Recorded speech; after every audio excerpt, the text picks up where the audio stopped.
Good morning વિદ્યાર્થી મિત્રો. Last time આપણે 1.13 એક્ઝામ્પલ જોયેલો હતો. આજે આપણે 1.14થી સ્ટાર્ટ કરીશું. ચાલો તો વાત કરીએ તો શું આપેલું છે આપણને, તો કે આકૃતિમાં સમાન વિદ્યુત ક્ષેત્રમાં 3 વિદ્યુત ભારોના ગતિપથ દર્શાવેલા છે. બરાબર, 3 વિદ્યુત ભારો દર્શાવેલા છે. એક ઉપરનો,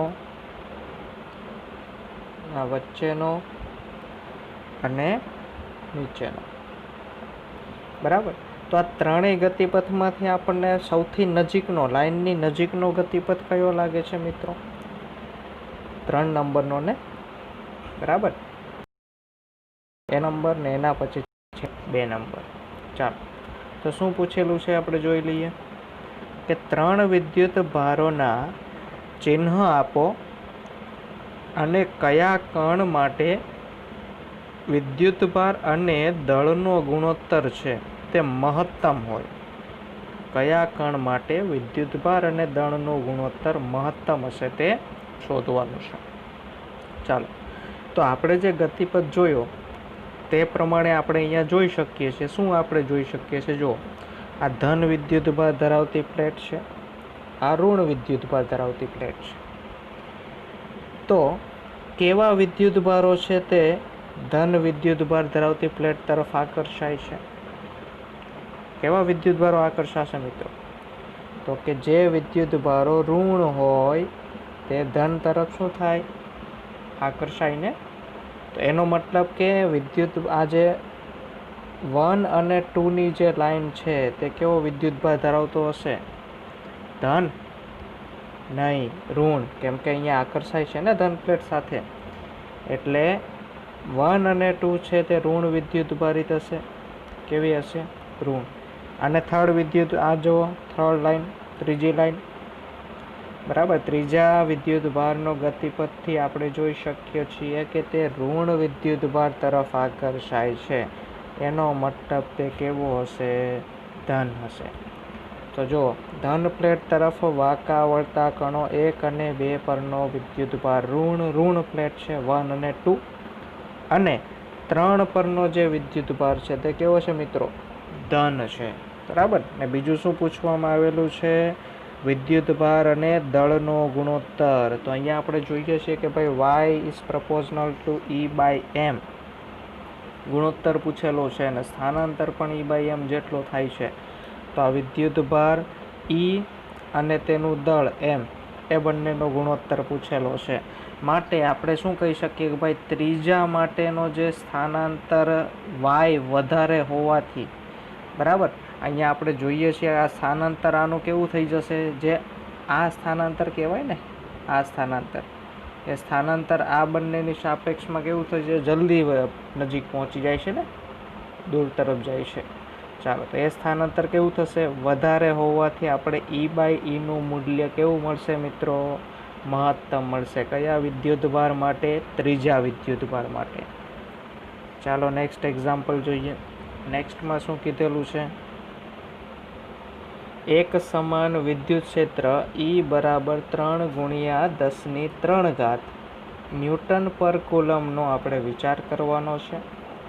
પછી શું આપેલું છે? તો કે YZ સમતલને સમાંતર, y અને z મિત્રો આપણને આપેલું છે. y અને z આ રીતે છે.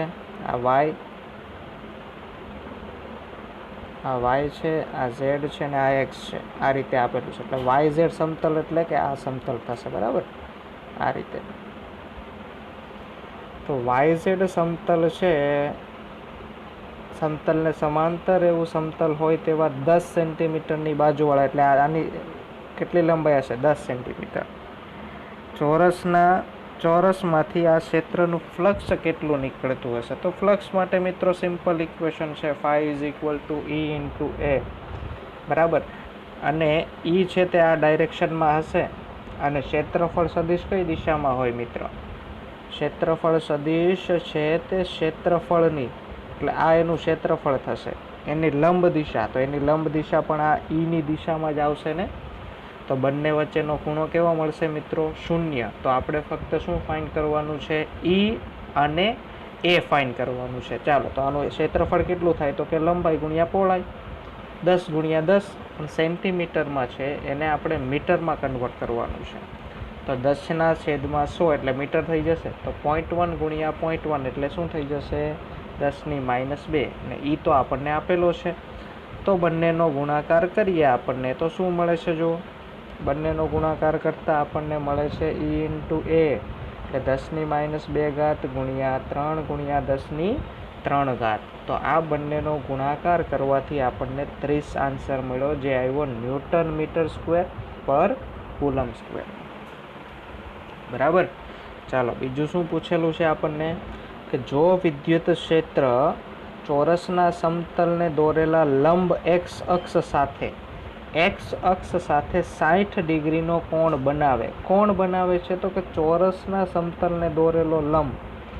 ચોરસના સમતલને દોરેલો લંબ છે તે એક્સ અક્ષ સાથે 60 ડિગ્રીનો કોણ બનાવે, તો તેમાંથી ફ્લક્સ કેટલું નીકળતું હશે તે ફાઇન્ડ કરવાનું છે. તો એના માટે જો આકૃતિ આપણે બનાવેલી છે, પણ એક વસ્તુ યાદ રાખજો કે જે આજે કહેવાય ને કે ભાઈ લંબ જે હશે, ચોરસના સમતલને દોરેલો લંબ, એ ક્ષેત્રફળ સદિશ જ હોય ને. ચોરસના સમતલને દોરેલો લંબ ક્ષેત્રફળ સદિશ. જો આની પહેલાંની આકૃતિમાં આપણને આ પાસે આ રીતે આકૃતિ હતી 3Dમાં, બરાબર. આ વાય હતો અને આ ઝેડ હતો. તો આપણને ક્ષેત્રફળ સદિશ એક્સ દિશામાં આ સમતલને લંબ મળેલો. તો એ જ રીતે આ સમતલને લંબ લાઈન થશે, બરાબર, કે જે ક્ષેત્રફળ સદિશ હતા એ સાથે કેટલો ખૂણો બનાવે છે? તો કે 60 ડિગ્રીનો ખૂણો બનાવે છે. કેટલો બનાવે છે? 60. તો ફક્ત શું ચેન્જીસ આવશે? ઈ અને એ તો સમાન રહેવાનું છે. ચેન્જીસ આવશે ખાલી થીટાનો, ખૂણાનો, કે કોસ થીટા જે આવે છે તેમાં આપણે શું મૂકીશું? 60 મૂકીશું. બરાબર. એટલે કોસ થીટાની જે કિંમત છે એમાં થીટા બરાબર કેટલા ડિગ્રી આપણે મૂકીશું? 60 ડિગ્રી. બરાબર. તો 60 ડિગ્રી મૂકવાથી cos 60ની કિંમત 1/2 થશે. એટલે આપણો આન્સર આવશે 30 ગુણ્યા 1/2. બરાબર. એટલે કે 15 ન્યૂટન મીટર સ્ક્વેર પર કુલમ સ્ક્વેર. કુલમ. ખ્યાલ આવ્યો ને મિત્રો? તો આ રીતે આપણે એક્ઝામ્પલ કેલ્ક્યુલેટ કરવાનો છે. નેક્સ્ટ જોઈએ મિત્રો, એકદમ થિયરિટિકલ બેઝ છે. શું કીધેલું છે? કે 20 સેન્ટીમીટરની બાજુવાળા એક ઘન કે જેની બાજુઓ યામ સમતલોને સમાંતર રાખેલ હોય તેમાંથી સ્વાધ્યાય 1.15માં દર્શાવેલા વિદ્યુત ક્ષેત્રનું ફ્લક્સ કેટલું હશે? તો આમાં આપણને શું આપવામાં આવેલું છે મિત્રો?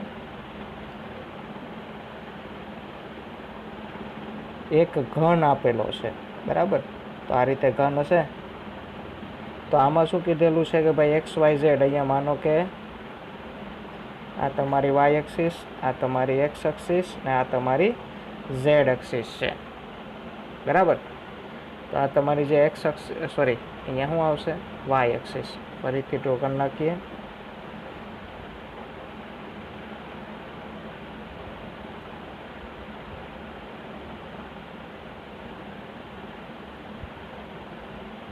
ચાલો, વાય એક્સ ઝેડ. શું કીધેલું છે ભાઈ? સમઘન છે, તો સમઘન સાથે સંકળાયેલું ફ્લક્સ કેટલું થાય? 0 થાય. હવે એનો મિનિંગ શું કે ભાઈ સમઘનમાં વિદ્યુતભાર નહીં હોય? તો કે ના, વિદ્યુતભાર તો હશે, પણ એ બધી જ જે સપાટીઓ આપણે જોઈએ છે કે ભાઈ પરિણામી જે ફ્લક્સ આપણને મળશે તે કઈ દિશામાં મળશે? જો આપણને શું અહીંયા આપેલું હતું લાસ્ટ એક્ઝામ્પલમાં, જો લાસ્ટ એક્ઝામ્પલ જે આપેલો હતો તેમાં ઈની ડાયરેક્શન આ હતી, આ દેખાય છે ને ઈની દિશા, બરાબર. તો આમાં જોઈએ, આ એક્ઝામ્પલમાં જોઈએ તો ઈની દિશા કઈ થશે? માનો કે આ દિશામાં ઈ છે, બરાબર.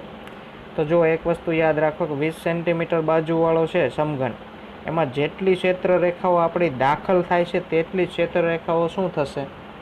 સમઘનમાંથી બહાર નીકળે છે ને, બરાબર. તો એનો મતલબ શું થાય કે એ સમઘનમાં જેટલી ક્ષેત્રરેખા દાખલ થાય છે તેટલી જ ક્ષેત્રરેખા બહાર નીકળતી હોવાથી પરિણામી જે આપણને રેખાઓ મળે છે, બળ રેખાઓ કે જેને કારણે બળ લાગે છે, તે કેવું હોય? શૂન્ય. બરાબર. આમાં જેટલી રેખાઓ દાખલ થતી હશે તેટલી રેખાઓ બહાર નીકળતી હશે. બરાબર. બીજા નંબરમાં આપણે કહીએ તો કે બીજા નંબરમાં આપણે કહીએ કે ભાઈ આ દિશા છે, ક્ષેત્ર રેખાની આ દિશા છે. બરાબર. જો આ રીતે સમઘન છે આપણી પાસે, તો આ ક્ષેત્ર રેખાની દિશા છે આ રીતે. તો અહીંયા જોઈએ ને તો ભાઈ આને લીધે, આ નીચેની સપાટીને લીધે ને આ આગળ પાછળની સપાટીને લીધે એને કારણે કોઈ ફ્લક્સ જ નહીં મળે આપણને. કેમ કે બંને વચ્ચેનો ખૂણો કેવો થઈ જશે મિત્રો? 90 ડિગ્રી. તો 90 ડિગ્રી થઈ જાય તો ફાઈ બરાબર E ઇન્ટુ એ શું થઈ જાય? 90 ડિગ્રી E ઇન્ટુ એ કોસ 90 એટલે 0. પછી બીજા નંબરમાં કહીએ કે ભાઈ આમાં શું થાય છે? ફ્લક્સ અંદરની સાઈડ જ આવે છે ને, આમાંય અંદરની સાઈડ આવે છે. હવે જુઓ, આ જે બે સપાટી વધી આપણી પાસે, આ બે સપાટી જે વધેલી છે એમાંથી જો એક સપાટીનો ક્ષેત્રફળ સદિશ આ હશે, એક સપાટીનો ક્ષેત્રફળ સદિશ આ હશે. એટલે આ બંને વચ્ચે કેટલો ખૂણો થાય? આ જો ઈની દિશા છે, આ ઈની દિશા, તો આ બંને વચ્ચે 180 એટલે કે માઇનસ ઈએ, અને આ બંને વચ્ચે 0 એટલે કે પ્લસ ઈએ. તો જો માઇનસ ઈએ અને પ્લસ ઈએ બંને શું થઈ જાય? કેન્સલ. તો આ રીતે પણ આપણને ખબર પડી જાય ને કે એમાંથી કોઈ પણ જાતનું વિદ્યુત ક્ષેત્રનું ફ્લક્સ આપણને મળશે નહીં. બરાબર. એટલે સમઘનની વાત આવે ત્યારે ફ્લક્સ આપણને નહીં મળે. ચાલો નેક્સ્ટ એક્ઝામ્પલ શું કહે છે કે ભાઈ એક બ્લેક બોક્સની સપાટી આગળના વિદ્યુત ક્ષેત્રની કાળજીપૂર્વક માપણી દર્શાવે છે કે બોક્સની સપાટીમાંથી બહારની તરફનું કુલ ફ્લક્સ 8 ગુણ્યા 10³ ન્યૂટન મીટર સ્ક્વેર પર કુલમ છે. અહીંયા આપણને ફ્લક્સ આપેલું છે. તો આપણને શું ફાઇન્ડ કરવાનું કીધેલું છે મિત્રો? તો કે બોક્સની અંદરનો કુલ વિદ્યુતભાર કેટલો હશે તે ફાઇન્ડ કરવાનું છે. બીજા નંબરમાં જો બોક્સની સપાટીમાંથી બહારની તરફનું કુલ ફ્લક્સ શૂન્ય હોય તો તેવો નિષ્કર્ષ હોય કે બોક્સમાંથી કોઈ વિદ્યુતભાર નથી. ને આવું હોય તો કેમ, અથવા તો ન હોય તો પણ કેમ, એટલે કારણ દર્શાવવાનું છે. જો હા તો કેમ હા, અને ના તો કેમ ના. બરાબર. એટલે બંનેના આપણે શું દર્શાવવાના છે મિત્રો? કારણ દર્શાવવાના છે. ચાલો પહેલાં શું ફાઇન્ડ કરવાનું છે? બોક્સની અંદરનો કુલ વિદ્યુતભાર ફાઇન્ડ કરવાનો છે. તો બોક્સની અંદરનો કુલ વિદ્યુતભાર આપણે ફાઇન્ડ કરવો હોય તો શું કરી શકીએ? જુઓ તો કે વિદ્યુત ફ્લક્સનું આપણને ઇક્વેશન આવડે છે. વિદ્યુત ફ્લક્સ બરાબર શું થાય? ફાઈ બરાબર Q/ε0. બરાબર. આ ઇક્વેશન મિત્રો યાદ રાખજો. આપણે ક્યાં જોયેલું હતું આ ઇક્વેશન? ગાઉસના નિયમ પરથી આપણે મેળવેલું હતું ને. બરાબર. તો ગાઉસના પ્રમેય પરથી આપણને વિદ્યુત ફ્લક્સનું જે સમીકરણ મળેલું છે તે Q/ε0 છે. તો આપણે શું ફાઇન્ડ કરવાનું છે? જુઓ, ફાઈની કિંમત આપણને આપેલી છે. હા, તો કે 8 ગુણ્યા 10³ ε0ની કિંમત, તો કે ના. તો મિત્રો યાદ રાખજો, ε0ની કિંમત ઘણીવાર આપેલી હશે અને ઘણીવાર નહીં આપેલી હોય. એટલે તમારે ε0 એટલે શૂન્ય અવકાશની પરમિટિવિટીની કિંમત તમને ખબર હોવી જ જોઈએ. બરાબર. એટલે એ કિંમત તમારે શું કરવાની છે? યાદ રાખવાની છે. એટલે ε0ની કિંમત યાદ રાખજો, જે કેટલી હશે? તો કે 8.85 × 10⁻12. બરાબર. તો ε0ની કિંમત છે. ચાલો, તો ફાઈ બરાબર Q/ε0. તો Q બરાબર આપણે શું લખી શકીએ? તો કે 5 × ε0. બરાબર. તો 5 × ε0 આપણે કરીશું તો એના ઉપરથી Q આપણને મળશે. તો Q બરાબર 5 × ε0માં ε0ની કિંમત 8.85 ગુણ્યા 10⁻12, અને Qની કિંમત 5ની કિંમત આવશે. અહીંયા થોડીક ભૂલ છે. અહીંયા શું આવી જશે 5 આવશે. તો 5 બરાબર શું આવશે 8 ગુણ્યા 10⁻³ તો આ બંનેનો મલ્ટિપ્લિકેશન કરતાં આપણને શું આન્સર મળે છે 70.8 ગુણ્યા 10⁻⁹ કુલમ અથવા તો 0.708 ગુણ્યા 10⁻⁶ કુલમ. ને 10⁻⁶ હોય તો આપણે માઇક્રો કુલમમાં દર્શાવી શકીએ ને, એટલા માટે અહીંયા 0.07 માઇક્રો કુલમ દર્શાવેલું છે. ચાલો હવે શું પૂછેલું છે કે ભાઈ જો બોક્સની સપાટીમાંથી બહારની તરફનું કુલ ફ્લક્સ 0 હોય તો તમે એવો નિષ્કર્ષ તારવી શકાતો હોય કે ભાઈ બોક્સમાં કુલ વિદ્યુતભાર નથી. આવું હોય તો કેમ અને ન હોય તો પણ કેમ? તો મિત્રો આપણે એવું નહીં કહી શકીએ કે ભાઈ બોક્સની અંદર વિદ્યુતભાર નથી. આપણે આગળ પણ જોયેલું છે કે કોઈ પદાર્થ હોય તે વિદ્યુતભારની દ્રષ્ટિએ જો તટસ્થ હોય તો આપણે એવું ના કહી શકીએ કે ભાઈ તેમાં કોઈ પણ જાતનો વિદ્યુતભાર નથી. બરાબર, પણ શું કહી શકીએ તો કે એમાં જેટલો ધન વિદ્યુતભાર છે તેટલો જ તે ઋણ વિદ્યુતભારિત પણ છે. બરાબર, એટલે ધન વિદ્યુતભારિત અને ઋણ વિદ્યુતભારિત હોવાને કારણે એનો પરિણામી જે વિદ્યુત છે તે 0 હશે. બરાબર, એટલે આપણે એવું નથી કહી શકતા કે ભાઈ બોક્સની અંદર વિદ્યુતભાર નથી. બરાબર, પણ એમ કહી શકીએ કે ભાઈ બોક્સની અંદર જે વિદ્યુતભાર હશે તેનો જેટલો ધન વિદ્યુતભાર હશે તેટલો જ ઋણ વિદ્યુતભાર હશે. એનો મતલબ કે એના ઉપરનો જે ચોખ્ખો વિદ્યુતભાર હશે તે કેવો હશે 0. બરાબર, જેટલા પ્રમાણમાં ધન વિદ્યુતભાર હશે તેટલા જ પ્રમાણમાં ઋણ વિદ્યુતભાર હશે. ચાલો ખ્યાલ આવી ગયો ને? ચાલો હવે આગળ વધીએ. શું કીધેલું છે કે ભાઈ આકૃતિમાં દર્શાવ્યા મુજબ 10 સેન્ટીમીટર બાજુવાળા એક ચોરસના કેન્દ્રથી બરાબર ઉપર 5 સેન્ટીમીટર અંતરે 10 માઇક્રોકુલમ બિંદુવત વિદ્યુતભાર, એટલે કે આ જે 5 સેન્ટીમીટર અંતરે જે આપણને આપેલો છે બિંદુ, ત્યાં 10 માઇક્રોકુલમ 10 માઇક્રોકુલમ વિદ્યુતભાર છે તે રહેલો છે. તો ચોરસમાંથી વિદ્યુત ફ્લક્સનું મૂલ્ય કેટલું હશે? એટલે કે આ ચોરસ જે પ્લેટ દેખાય છે તેમાંથી વિદ્યુત ફ્લક્સનું આપણે મૂલ્ય ફાઇન્ડ કરવાનું છે. ચોરસને 10 સેન્ટીમીટરની ધારવાળા ધનની એક બાજુ તરીકે વિચારો.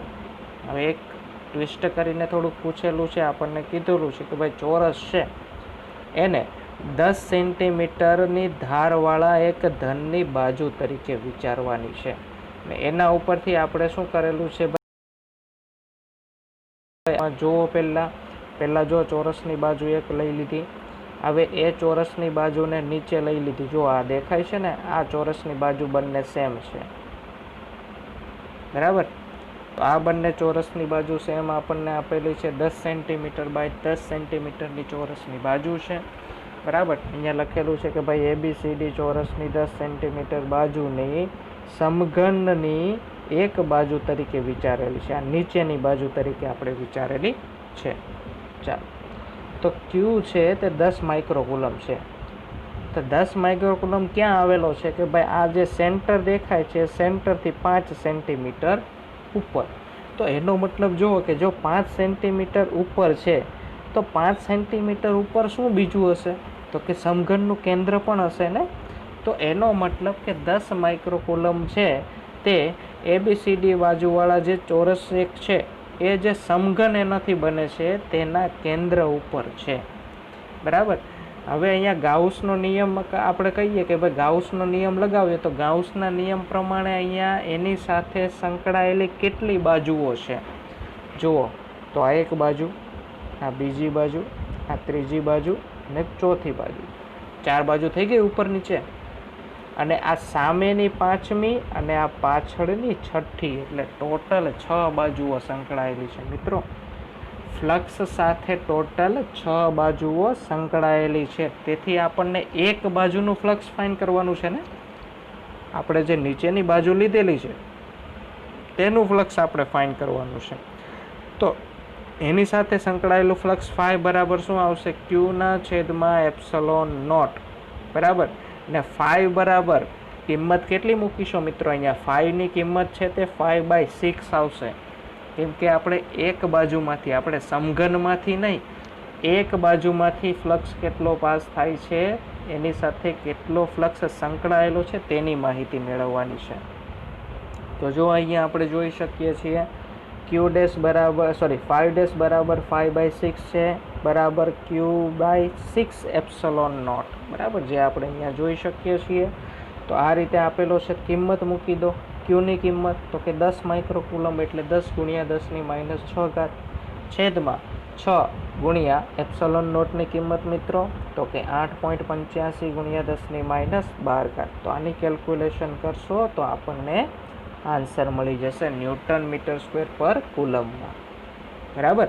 ચાલો, તો આ સાથે આપણો આજનો લેક્ચર કમ્પ્લીટ કરીએ છીએ. નેક્સ્ટ લેક્ચરમાં મિત્રો આપણે ફર્સ્ટ ચેપ્ટર છે તે કમ્પ્લીટ કરી નાખશું. એટલે અત્યાર સુધીના જેટલા પણ વિડીયો છે તે બધા જ કમ્પ્લીટલી જોઈ લેવા, અને કંઈ પણ ડાઉટ હોય તો મને ફોન કરવો. બરાબર. ચાલો, થેન્ક યુ.